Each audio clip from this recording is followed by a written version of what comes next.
Se vocês são um pouco atentos, vocês vão acabar percebendo que eu estou gravando com a mesma camiseta que eu fiz a crítica do As Quatro Vidas de Dayu. Mas é porque eu estou escrevendo esses roteiros meio juntos e, enfim, conversando sobre livros que eu li meio que próximos um ao outro. Eu li Fahrenheit 451 logo depois dessa leitura e acredito que as experiências meio que se complementaram, porque aqui também a gente vai ter muita coisa para debater e muitas coisas contemporâneas. Então, antes de a gente conversar um pouquinho mais sobre essa obra, que eu garanto que muitos de vocês já leram, eu peço que você se inscreva nesse canal, curta esse vídeo e compartilhe com os seus amigos que gostam bastante desses textos um pouco mais reflexivos.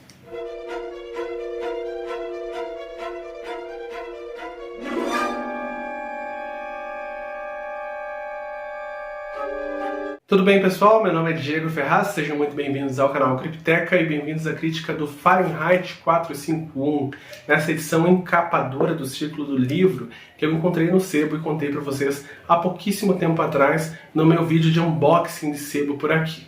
Primeiro eu tenho que falar para vocês que, para mim, pelo menos, há três grandes obras que são as distopias grandes que acabaram tendo ramificações para outras. A primeira do Huxley, Admirável Mundo Novo, que foi lançada em 1932. Eu anotei num papelzinho aqui que a gente tem bastante coisa a conversar. A segunda, 1984, do Orwell, que foi em 1949. E a gente chega na terceira, que é o Fahrenheit 451, trazida em 1953. Todos esses textos são bons que a gente fale essa data para a gente ter ideia de um contexto histórico.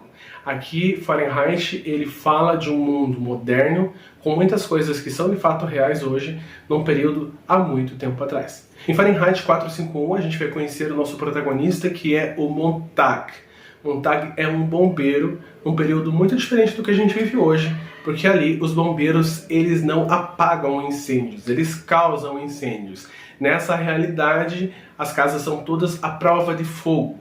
Então, o que esses bombeiros incendeiam? Livros, que o Estado como um todo considera como algo subversivo, algo que é ruim para as pessoas, e eles têm outros métodos para a satisfação pessoal que não é a literatura. Então, esses caras vão incendeiam livros dentro da casa das pessoas, incendeiam as casas inteiras, internas por dentro, para expurgar a literatura de fato.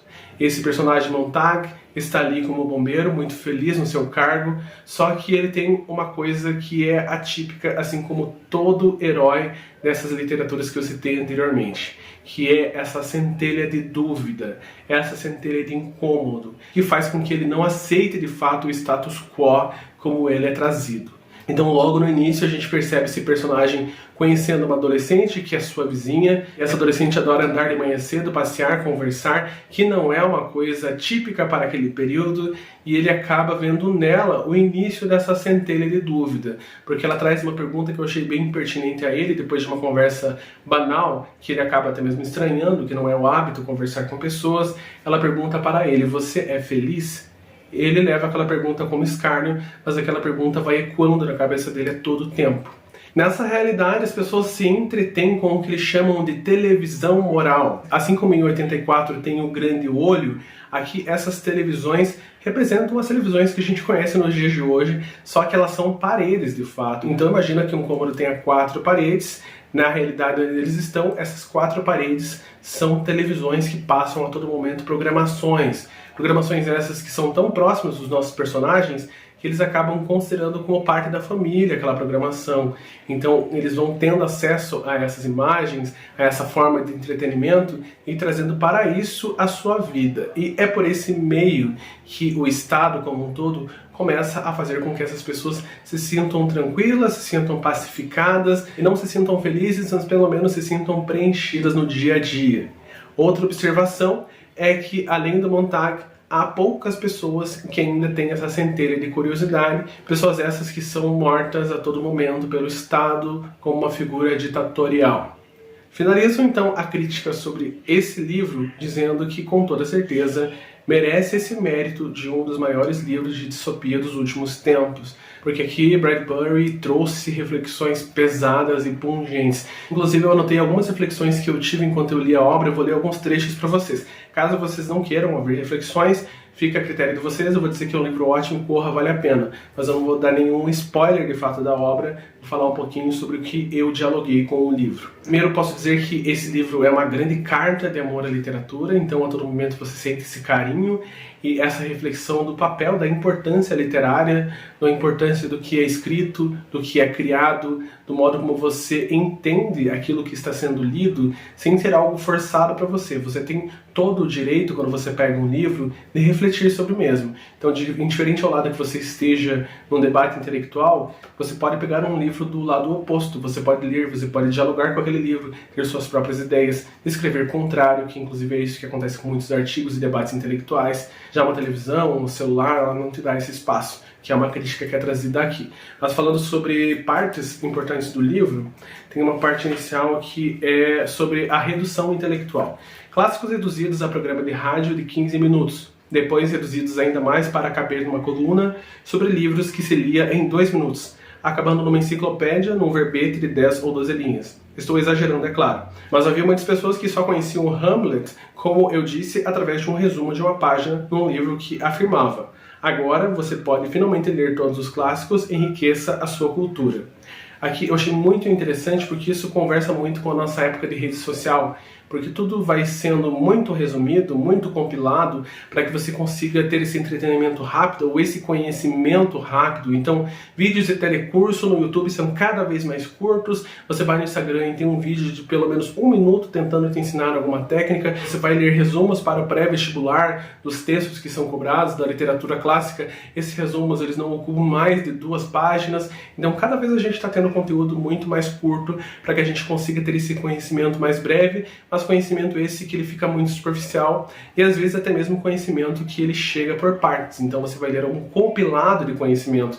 Até mesmo eu li um livro esses dias atrás que era de uma autora falando sobre uma grande autora, e essa segunda autora, que é contemporânea, pegava apenas algumas partes do livro, meio que recortada, que era trazida de modo avesso, da forma como aquela autora quis trazer, meio que de modo tendencioso mesmo. E isso acontece muito nas redes sociais. Você vê um subtítulo em negrito gigantesco acusando alguém de algo ou trazendo uma situação polêmica, mas quando você lê o texto de fato não há nenhuma polêmica ou palavras foram utilizadas para te direcionar a isso, para que você pense dessa forma. E muitas pessoas não leem textos de fato, muitas pessoas leem manchete. E é sobre isso que traz essa ideia do conteúdo midiático, que ele acaba sendo uma ideologia que molda cabeças, molda cérebros e que molda a nossa identidade como um todo. Falando ainda sobre reduções, o autor continua: a escolaridade se reduz, a disciplina é deixada de lado. As filosofias, a história e as línguas são abandonadas aos poucos, deixa-se de cuidar da gramática, da sintaxe, que acabam quase inteiramente esquecidas. A vida é corrida, o que conta é o emprego, o prazer está em toda parte depois do trabalho. Para que aprender alguma coisa a não ser apertar botões, mexer alavancas, ajustar parafusos e porcas?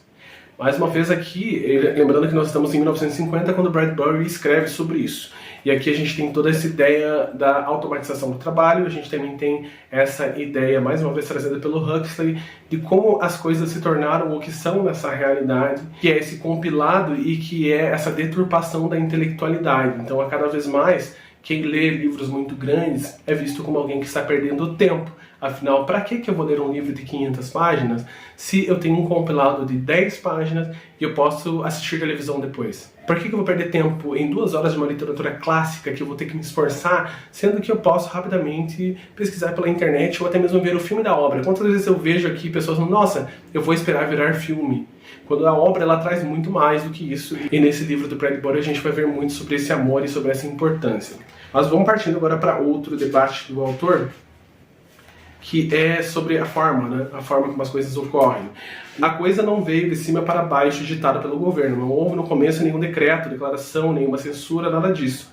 Tudo foi feito pela tecnologia, pela exploração das massas, pela pressão da minoria, graças a Deus. Então, quando ele fala sobre isso, é sobre uma técnica que diversos governos utilizam na história como um todo para dominar grandes massas. Então, não é necessário que haja um decreto de lei.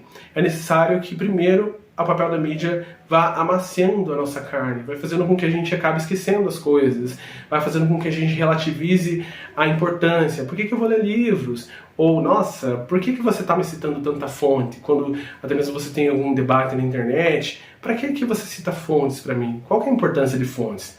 Já foi falado no YouTube que isso era verdade, foi falado na televisão. Para que eu vou pesquisar? Para que eu vou me dar esse trabalho? Eu aceito do jeito que está. Então é como se você a cada vez mais reduzisse a sua alimentação para um fast food. Eu não preciso mais ter o preparo da comida. Eu quero comer uma coisa rápida, eu quero apenas me alimentar. Mas do que você está se alimentando? Será que é de um alimento real de fato? Ou será que é algo que está muito processado para você e feito por algum motivo para você? Então é um debate que eu também achei muito pertinente. Outra frase que eu achei muito impactante, que eu acho que é válido você ler de fato, é sobre uma personagem que ela atrapalhava esse status quo. E aí há esse debate rápido aqui. Essa era uma bomba relógio. A família vizinha alimentando seu subconsciente, tenho certeza disso pelo que percebi em seus registros escolares. Ela nunca queria saber como se fazia uma coisa, mas por quê. Essa atitude pode ser embaraçosa. Você começa perguntando o porquê de uma porção de coisas e acaba realmente infeliz. Essa coisa de não saber o como, mas perguntar o porquê, que é essa ânsia pelo conhecimento. Eu não preciso saber como as coisas são feitas. Por que as coisas são feitas? Por que as coisas estão assim, dessa forma? Por que essa informação chega para mim entrecortada? Quando eu leio uma notícia, por que essa notícia está aí dessa forma? Não como ela chegou até mim, não como eu consegui acessar esse site. Por quê? Ah, foi contado que o time A venceu do time B. Mas por que ele venceu?